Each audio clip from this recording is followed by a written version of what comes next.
Hey, have you guys heard about the new Parker Sporlan S3C case controller? Contractors, how about a case controller with a one-day setup, access to more data, and efficient system operation for the end user? The S3C series of case controllers provides contractors and store owners automated configuration and network integration. You can maintain precise food temperatures without supervisory control. Easily monitors to prevent product loss, and Bluetooth provides a local connection with the TechCheck mobile app. The series includes case controller display module, a valve supporting open protocol, communication via BACnet and Modbus. Sporlan's mobile app, the TechCheck, allows communication with the S3C case controller to enable proof of work, diagnostic, and data sharing. The S3C communicates with building automation systems and works with Sporlan's SPW series of pulse width modulation valves, also the SSR series of electronic expansion valves. Visit Sporlan.com for more information. Welcome, everybody, and welcome to Advanced Refrigeration Podcast. You're here with your hosts, Brett Wetzel and Kevin Compass. What do you got going on this week, Kev? You sound a little rough. Oh, well, I'm doing a gas changeover right now, so I've been breathing in fumes and, torching for 13 hours a day. So, yeah, I'm a little rough right now. My voice sounds like crap from breathing in all that R22 that was burning off. Oh, the Raxel R22? Yep. Dirty oil. I think we've put 28 gallons of POE into one rack and it's still brown. Really? Yep. We just put in filtered oil separators today, so I'm sure we'll blow at least 3 filters before the weekend. Wonderful. Yeah, I mean this is probably one of the dirtiest racks I've ever seen. I'm doing paperwork. Yeah, I wouldn't trade you. Yeah, well, it's just this week. We have plans of me going with some of the construction crews and figuring out some things, and that's what I got planned probably next week. I don't know where I'm going. But other than that, I got a boring week this week. Sounds good. So, guys, let's get this started, and we're gonna continue on with part 3 of the tuning racks portion of the podcast, and we're gonna start more now in the store and building issues. We're gonna start with the case first. So we're going to go through, balancing cases, setting superheats up, balancing EPRs, and that stuff first. And then we'll go more into the HVAC building side of it and, explain how it all comes together. So when it comes to tuning cases, now you save a ton of energy at the cases. They say just simply going through a store, cleaning strainers, cutting out plug dryers, and setting superheat properly can save anywhere up to 10% in energy savings, depending on how bad the store is. I mean, there's tons of stores where the superheats were never set up properly from day one, or they're set too high. Somebody goes in there and sets the superheats way higher than they need to be, and coils are starving. You're not using that whole coil. And especially when you get with these new high efficiency cases that Hill and Hussman have, you got to flood those coils or else the case isn't going to work properly. So you're going to want to set that superheat to whatever that manufacturer says. But if they don't, I generally use 3 to 6 degrees for low temp and 6 to 8 for medium temp. I tend to run them a little bit lower because I'm trying to squeeze a little bit more out of that case. The lower you get that superheat, the lower it's going to bring that TD down on that coil, and the more efficient that case is going to become and that coil is going to become. That you want that coil almost all the way flooded, using as much as it as you can to absorb heat before you get that phase change. And that's where you're going to save your energy, because once you get that superheat lower, you can now put your suction pressure higher, and you can close off that EPR a little more. You can, raise that rack pressure up a little bit more, and that's where you're going to save your energy. If you're just floating your head and you're floating your suction and not going through and resetting your cases, you're doing yourself and everybody else a disservice, because you're never going to get that energy savings out of there, because somebody's going to go in there and take it back out, because they're going to say it's causing issues with the case. So you're going to want to go through and set your superheats. And a big thing is, don't set your superheats until you know the rack dryers are good and clean and you have good flow, the subcooler's working, and you have adequate liquid pressure, and the strainers are cleaning the case. I mean, it doesn't take very long to go through and clean the case out and, pump it down and clean your strainers. I usually try to set, a lineup while I'm cleaning strainers in another lineup that I'm going to do next. So I'll pump one case down and I'll be setting the other cases, and then I'll clean the strainers in that, and I'll flip-flop, and I'll go on to the next one. So that way I'm constantly setting superheats in the store and, cleaning them. It doesn't take very long once you get a groove going. Big thing, makes it 1,000 times easier, smart probes. Sporlan makes the Smart Pro R sensors. Those things are great. They make setting superheats 1,000,000 times easier, because you could do multiple superheats off one transistor. Measure Quick also does it with every other brand, and the Sporlans also. They all integrate to Measure Quick, and you could do it on their app also. They kind of mirrored Sporlan's app a little bit, so everything's in there. Setting superheats all at once with multiple temp sensors is 1,000,000 times easier. I mean, I could do 6-7 cases at the same time. And I could balance my cases out that way. Yep. Right. You want to go over balance it? Go ahead. Are you saying on the same lineup, like you're doing seven cases on one lineup, or where you're doing two different systems at a time and multiple sensors? So I could do both. I could do up to 14 cases. I have enough sensors in my truck to do 14 cases in 3 lineups probably. But I do primarily startups. So I mean, I have a ton of them, and that's what I'm doing day to day in, day to day out. So I mean, I have a ton of them to get. I mean, obviously the average service tech probably doesn't need more than 3 or 4 temp sensors. I mean, unless he's working on a husband case with 3 coils for every 12 foot, that's where it gets tricky. Yeah.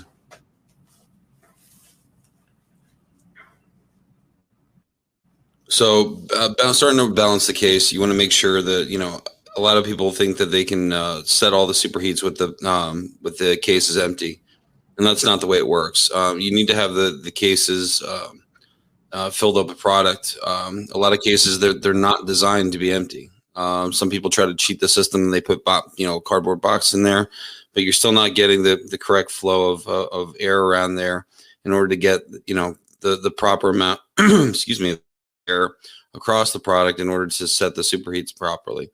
A lot of times they try to set the superheats without any product in it, and they end up having to rebalance the cases. So instead of doing that, just do it once. Do it while the case actually has product in it. What are your thoughts on that? Yeah, while the store is open, yeah, but during startup, it's not possible. So what do you do in that case? So like low temp glass doors is never an issue, because they're a closed case. But generally, what I do when I balance cases is I set them with nothing in them. I understand the airflow is going to be kind of jacked up. I generally tend to aim them a little lower, because once they get product in them, the load gets a little higher, so I'll generally aim my superheat set point a little bit lower. And if I need to go back and balance a case, or two, just open it a quarter turn here or there, like that's what I do. Gotcha. You have to verify also that, like I said before, you don't want any more than about 2 pounds of pressure drop between your cases and your rack. Normally, when you find this, it's usually because of a piping issue, or maybe the CDS valve isn't sized properly. Not necessarily because of the pipe size, but maybe because of the port size inside. All CDS valves, just like liquid line solenoids and regular mechanical EPRs, have a port size, and if that port size is too small, you are going to in fact have a pressure drop across that valve. So you want to make sure that's correct as well, because your float's not going to work right, especially if it's if you have a CDS valve on there. Yes, the CDS valve isn't being used during float times. It's 100% open, but you're not. If you have an extreme pressure drop across it, you're not going to be able to, get that suction pressure as high as what you typically would be able to. Like I said, I agree with, what you said before about the superheats. We want to have them around 3 to 5, 3 to 6 for low temp, 6 to 8 for medium temp. And, we want to make sure that we have enough flow of refrigerant across everything to make sure we're getting proper heat exchange. If we don't do that, you're going to find that you're going to have a lot of ice ups in the future of that case, because you're only utilizing, let's just say, 3/4 of that coil. And those fins on those Hussmann and Kaiser Warren cases and Hill Phoenix cases are extremely, tight.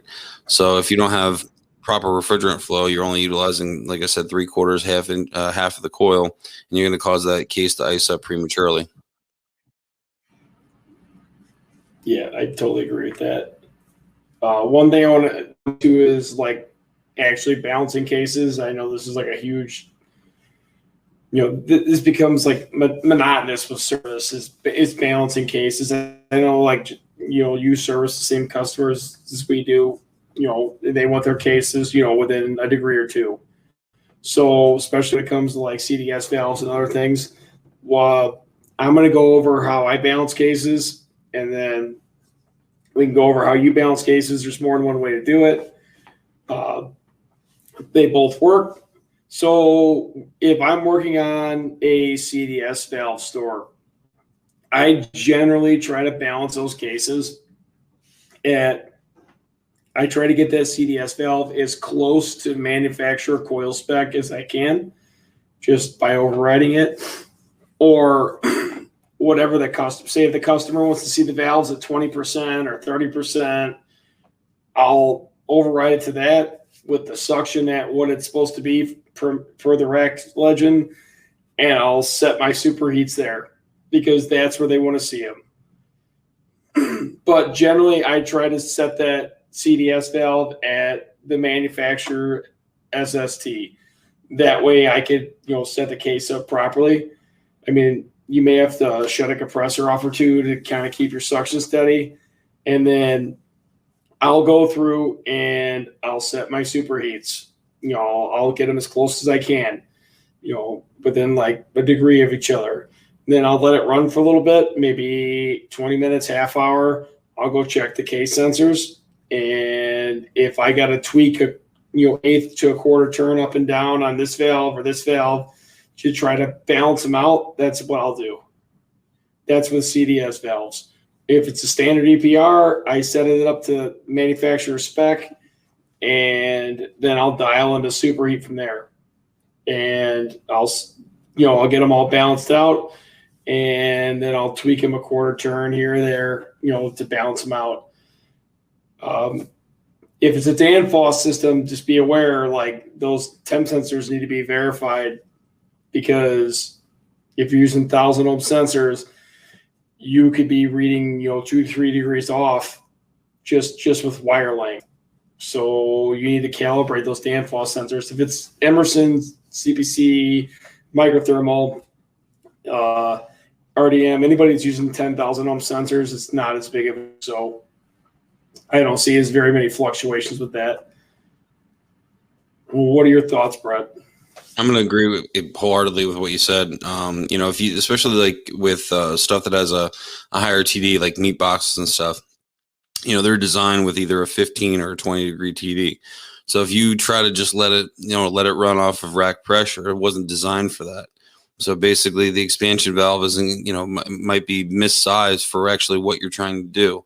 Example, I had we were doing a startup down in Austin, and we were trying to get the superheats down in all these cases. They were having a hard time doing it, and we went down there, and I had looked at the refrigeration schedule and saw it had the 20 degree TD, and basically it was running all the way down to rack pressure and was giving it like a 40 degree TD or 45 degree TD. Basically, the space temperature was really high because it was a meat prep.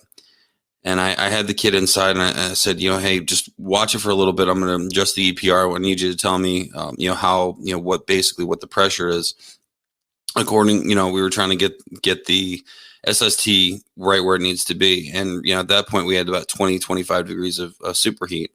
As soon as I got the suction pressure right where it needed to be, the superheat started dropping, and you couldn't hear the excitement in the guy's voice. He's like, oh my God, it's dropping. It's dropping. We don't have to, because he was all concerned we were going to have to start changing out valves, Yeah, that especially with those Husband non-adjustable valves, which those things should all be changed out because it's the worst idea ever.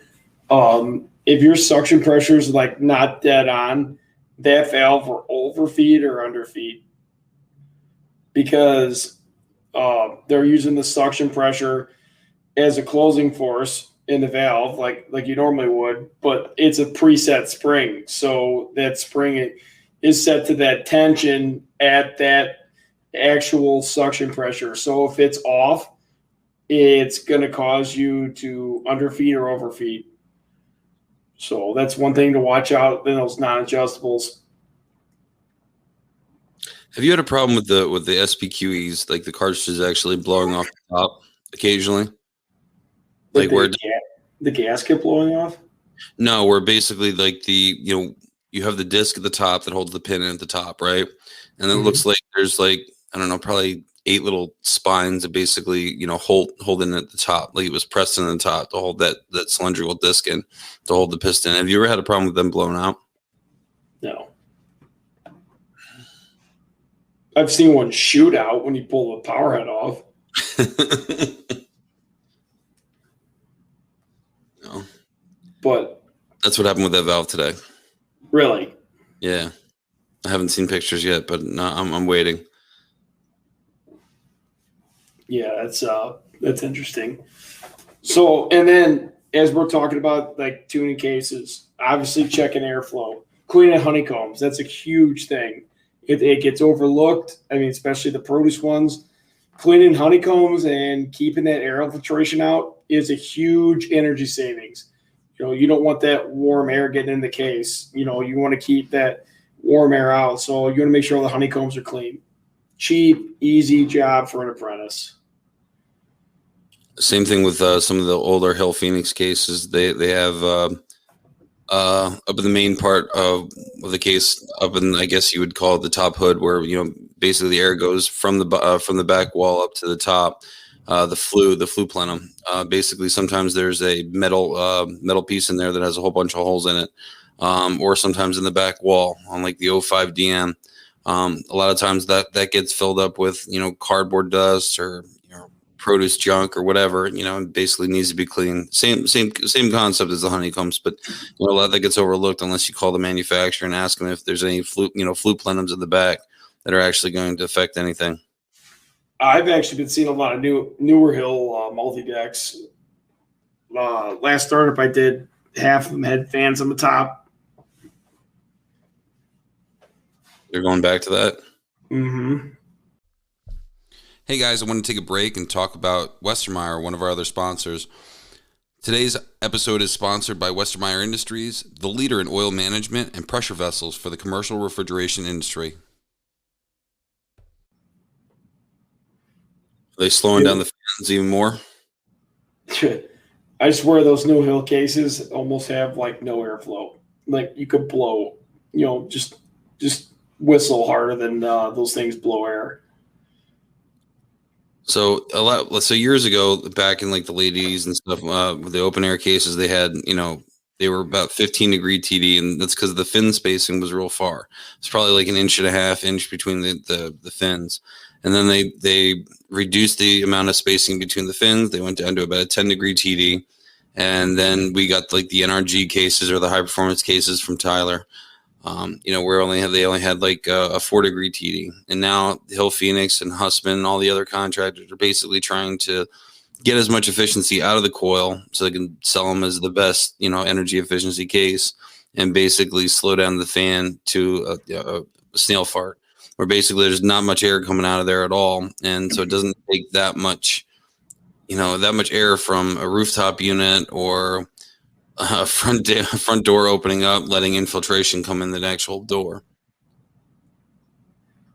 Yeah, and then another thing I've been seeing a lot lately has been ambient fans on the top, the D-strap fans, blowing in cases, and if you're working on a case and it's running warm, and that, take a look around, see if you got a D-strap fan blowing in something. I mean, you don't want to disable them, but I generally move them, point them somewhere else. Same with ceiling fans. So you want to just pay attention to all that as you're going through all these cases, and make sure that everything's clean and operating properly. That's all part of this, like commissioning and getting this stuff to run more efficiency. You want to make sure it's clean. Being clean is like the easiest thing in a huge energy saving. So you also have to remember, a lot of these cases, they'll have written on their Type 2 case, made for Type 2 ambient. And that basically means anything 55% relative humidity and less than 75 degrees Fahrenheit.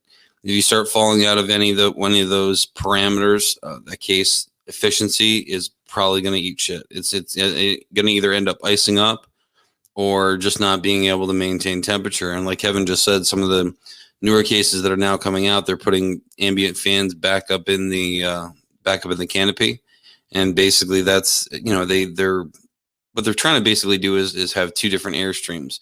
One is a ambient air stream. They're putting ambient air across with the other one, instead of just having the ambient air be able to infiltrate. And if you have a moisture latent air because of high humidity in the facility, that's going to translate to more iced up cases.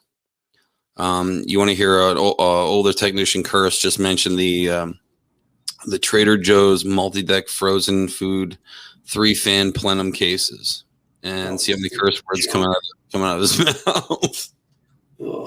We had, when I worked for my brother's shop, we had Whole Foods, and Whole Foods had an 8-footer in every meat department. Oh my God! Just talk about the worst. These were husband cases, the worst cases ever. Absolute energy hogs. They're not even technically allowed to make them anymore because the UL from the government said that they're not. They're way past the energy rating that they're allowed to actually put out. Really? Yeah. Oh God, those things sucked. I'll never forget when I spent 2 days on one of those trying to fix it, because it kept icing up, and it had these damn reversing fans in it that somebody changed to standard fans in the secondary air plenum. Yeah. Or the one of 3 drains plugging. Yeah, so the cases, like the history of those cases, everything had to be perfect with it. And all it took was someone putting the wrong size fan, or if it was a reversing fan, that, because basically reversing fans switch with a relay and a run cap. That's how they basically run in the opposite direction. But if someone would end up putting in, a regular standard fan, it wouldn't actually go into reversing. And like I said, all it took was just someone putting the wrong size fan, whether they went from a 9-watt to a 4-watt or whatever, and it just ruined airflow. And if the termination wasn't perfect on every single coil, forget it. The thing's going to end up icing up. Yeah, I absolutely hate those cases. they terrible idea. But that's how everything used to be back in the day. Everything was open, frozen. Yeah. So let's, now that we've kind of gone into the case stuff, let's start bringing in the HVAC and the building envelope to it. So, like Brett was saying, that type 2 environment. So the one thing you guys got to really pay attention to is dew point. You want to keep that dew point as low as you can for several reasons, because you don't want stuff sweating. You don't want water on the floor. You don't want insulation sweating. You don't want frost buildup on coils. And when the dew point is lower, the cases are more efficient. So when your dew point is lower, your relative humidity and your dew point is lower, you end up using less of that case coil to dehumidify and more of it to refrigerate. That's why, like, if you see stores, I see guys mess this up all the time. They go to a store, high efficiency meat cases are running warm. They're struggling. Humidity's like 60, 70% in the building, real humid. Customer doesn't have dehumidification. Well, guess what? They say that valve's starving. It's wide open. It's bad. The valve's bad in the case. It won't feed. Superheat's high. Well, it's because the humidity load in the building is too high, and now that coil is trying to act as a dehumidifier. So it's just grabbing all that moisture, and it doesn't have the capacity to grab all that moisture and then also cool the case. So it ends up dehumidifying. So keeping the building envelope dehumidified is super important. Now, you hope that your customer has some kind of dehumidification, whether it be Munters units, DH wheels, reheat, whatever they have. I mean, there's all kinds of ways to dehumidify the store. And I mean, that could be a whole other podcast in itself, but you want to make sure that dew point sensor is properly calibrated, and you want to make sure that your dehumidification is working. 50 to 55, 55 is pretty much your max. 40 to 50 is a great dew point. It's energy efficient. It's cheaper to run the air conditioning than it is to run the refrigeration. You're running a higher saturated temp. You're getting that moisture out of there, and those cases will be more efficient. Then you're not going to have any slip and falls. You're going to have less case ice ups. And it's just less overall energy usage and wear and tear on the equipment. One of the easiest things you guys can find with random systems icing up is making sure that the store is at a positive pressure. Now, what I mean by that is, if you ever walked into any grocery store, you'll feel that the air, basically is blowing out at you, and that's basically to keep the outside air, from just getting sucked in through the front doors and letting birds and bugs and dust through there. Any kind of air that's going into any kind of grocery store should be conditioned and filtered, which means it should be coming in through the main DHU or the main fresh air handler. Real cheap test you can do is basically do the toilet paper test. Just hang a piece of toilet paper out by the front door, have someone open up the door, and basically if the toilet paper blows out, great, then you're at a positive pressure. If the toilet paper is sucking in, then it's shitty, then you have to do something about it and basically get the store pressure back to the positive. It doesn't matter how much air conditioning you have running. You could have every single damn air conditioner running in that facility, and it would not actually matter. Speaking, you were talking about dew point before, and I don't want to lose this thought. Dew point is also important with saving money as far as the anti-sweats as well. The way the anti-sweats typically work, when someone does a startup, they're basically trying to make sure the case heaters in the Moulin heaters are basically 3 to 5 degrees higher than the dew point. And that's what basically keeps the moisture from building up on the inside of the doors. You have to make sure when you're doing this, you have to make sure everything's calibrated right. And you're setting the mins and max for the most part when you're dealing with EMS, making sure that you do actually have the right temp. Now, where you're actually checking this temp at is, basically taking a temperature sensor and putting it in between the door frame and the actual gasket of the door. And like I said, as long as you're running anywhere from 3 to 5 degrees higher than the dew point, you shouldn't have any moisture build up on those doors whatsoever. Yeah. The anti-sweats is probably one of the easiest, like low-hanging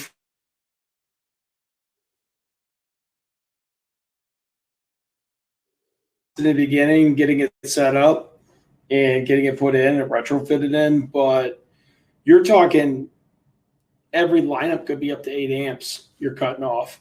And you think about it all winter long. I mean, you don't need. I mean, I live in Chicago. I mean, anti-sweats hardly run the winter time. I mean, if you're running those doors and putting that heat in the case, that's heat in the case, that's unneeded heat on the doors, and you don't need it. I mean, you figure 8 amps a case. I mean, you're talking you could be 30, 40, 50 amps. You're cutting off of a circuit load, per store. Depending on how many glass doors you have and how efficient they are. So, I mean, it could be a huge, huge energy savings, just by a little bit of upfront cost. Like anti-sweats is a huge thing. And don't bypass anti-sweat controllers. If they go bad, change them. I see this way too much. Guys bypass them because they say they don't work or they don't understand them. All you're doing is costing your customer money in the long run. A lot of the newer cases, a lot of the new door lineups, they're either being controlled now by the case controller. I know the Sporlan S3C has its own humidity sensor that's integrated in with it that can actually run the anti-sweats off the case controller. Same thing with, you'll see dairy lineups, the doors on the dairy lineups where people grab their fresh milk and stuff, and you'll see a little black. It looks like it's a little bit bigger than the size of a domino as far as thickness, and it's probably like an 1.5 to 2 inches wide. It'll have a little green light on there, and basically it's usually right in the middle of the door. That controller actually controls the anti-sweats for those particular cases. The controller for that happens to be in one of the door frames. In order to find where it's at, you'd actually have to call Anthony. It's usually in the center one. But, instead of having to pull the whole damn thing apart, it's just sometimes easier just calling the manufacturer, finding out where it is. Because there's no display on those, you're going to have to basically use an interpolator to try to figure out whether the unit's running or not, as far as, what voltage you should be getting with what humidity. But just be mindful that those things do exist. If you don't see the green light on there, either the controller shit the bed or basically it could not have any power. Or on initial startup, maybe they connected it to the light circuit and then shut it off. Or store members come in the morning and they got a big pile of moisture in front of the case, and then it disappears throughout the day. And it's typically because they'll end up hooking stuff up to lights, and that's one of the things you got to check with startup. You're going to find some weird stuff. You're going to find that the cases are turning off in the middle of the night. It's your job, to figure it out. I was teaching a level 5 class the one year, and they were, curious about startup, and they were asking, what's it about? And I'm like, it's your fault. I'm like, what do you mean it's your fault? I said, it doesn't matter if it's an engineering problem, if the case isn't working, if it's whatever, it's your fault. It's your problem to figure out. Yeah, everything's your fault. Why is it broken? Why did they engineer it wrong? When is it going to get fixed? But, back to what you were saying about the Anthony anti-sweats. So every New Hill Phoenix glass door has its own standalone anti-sweat controller. Every Hussman door now has its own standalone anti-sweat controller. Every RL door that I've started up in like the last year and a half had a standalone controller. And if we're using, because we ran into this problem a couple months ago, we did a bunch. By us, we did like 30 store glass changeouts. They changed it all, and then half the stores had a standalone anti-sweat controller, one integrated in the EMS. So we had to go through when the electricians are wiring the case, I had to go through and jump out every single anti-sweat controller. So that's one thing to, pay attention to if you're swapping glass doors. You're going to have to jump those out if you have, a standalone controller or a EMS controller. If you don't, let them run. Let them run a standalone. They work. That little dew point sensor goes bad. Really sucks ass having to rip frames apart, especially the Anthony ones. Like, I can't ever get them back together. I don't know what it is. Like, I refuse to take them apart because I can't get them back together half the time. Yeah, that's like two of the problems I have: putting case frames back together and miter sawing insulation. Two things that I'm just horrible at. Oh, I tried that the other day, and it did not go well. It looks like a little kid finger paint is what it looks like. Yeah, that's why we just hire an insulator. But no, you know that Hill Phoenix now owns Anthony, right? Yeah. Like everything else. Yeah. But yeah, just finding those the other day. I had to tear a 3-door apart, and they said it was in the middle frame. It wasn't. It was in the top. It was in the top of the first door. So I had half the frame apart, and I was pissed. Because once you bend those little metal slats, they don't want to go back in. No, not at all. You have to be real ginger with them. And I'm not. Give me the impact. I'll get it right back in. Yeah, I mean, I don't know. I've also never changed heaters, so I had temp one time and I've never done it again. So I'm actually in the same boat. I don't think I've ever changed out. No, I lie. I've helped on one set, and then I bought a screen roller. Yeah, a screen door roller in order to get it back in. That was the only time I ever used it in.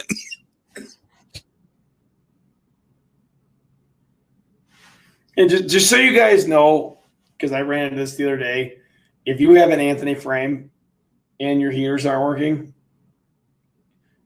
you do not have 6 bad heaters. You need to figure out what heater's bad, or if the neutral's open, or if it has power. I just had a kid do this the other day, wrote up 6 heaters. I was helping out with service. They gave me 6 heaters, and I went, look at the call, and I went, no, there's no way there's 6 bad heaters. It ended up being a loose neutral, but that's why you need to check that stuff. And door frame heaters, there's multiple heaters per door. So, there's heaters that go around the top perimeter, bottom perimeter, up the sides. Hussmann is all one piece. They use a one-piece heater. So that one, if it's not working at all, it's the heater, as long as you don't have voltage. And it's not just you do have voltage. I'm sorry. That's right. It's not just the new ones that have those controllers. I was working on a anti-sweat bunch that basically had what you call it? Where basically all 5 doors were sweating, and I was checking the signal because they have pulsing contactors going back instead of having the PMAC panel. They basically have just pulsing solid state contactors that are in the back, and this whole 5-door section was sweating, and basically what it was is that they actually put a controller in there, and these cases are probably 15 years old. They use the old Emerson Gray controller that goes in the frame, and that Emerson controller finally went bad. And then, even though they've been pulsing it for years, which was wrong, they should have, like you said, cut them out. They didn't. So when the controller finally went out, it acted like you had either a bad neutral or a bad limit inside the door frame heaters, and basically caused that thing to not work properly.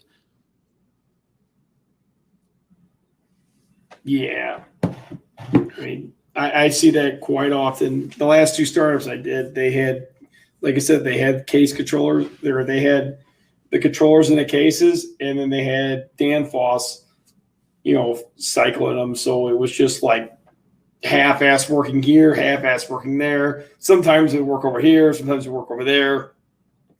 whatever was till they finally got a full pulse. So, all right, guys. I mean, I think we're going to go ahead and wrap it up for the case tuning side. Thanks for listening. Have a nice night. All right, guys. Thanks.